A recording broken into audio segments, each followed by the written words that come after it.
呢面平平無奇嘅牆打開，居然收埋咗一個超實用嘅旋轉鞋架，篤翻道門又變翻空無一物。對比傳統層板鞋櫃，空間真心好嘥位。而呢款旋轉鞋架45度斜斜地擺放，罅隙全部用得盡，仲係雙面收納，容量直接等於普通鞋櫃嘅2倍。我一邊放常住嘅鞋，一邊放備用鞋，換季一轉就切換到超方便。櫃身深度33厘米，闊度48厘米就裝得，零幾粒螺絲就固定好咗。層板卡扣可以調節，40厘米放長靴，20厘米放波鞋，全部啱啱好，轉個圈就揾到對鞋。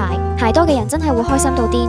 以前雙開門鞋櫃，成日同大門頂住晒，今次換咗吊軌趟門，就唔會再佔玄關嘅空間。櫃門係我自己設計嘅，叫師傅提早留好軌道槽嘅尺寸，按實際尺寸訂做一塊3.5厚嘅木門板。裝完之後，櫃體零色差，推拉嗰陣有阻力，唔會夾手。櫃入邊嵌入感應燈帶，開門就着，夜晚裝鞋都唔使摸黑。門上面再配翻個波浪鐵衣掛架，外套手袋隨手掛，玄關時時刻刻都乾乾淨淨，超清爽。查實一面普通嘅玄關牆，俾我改到實用又好睇嘅寶藏空間。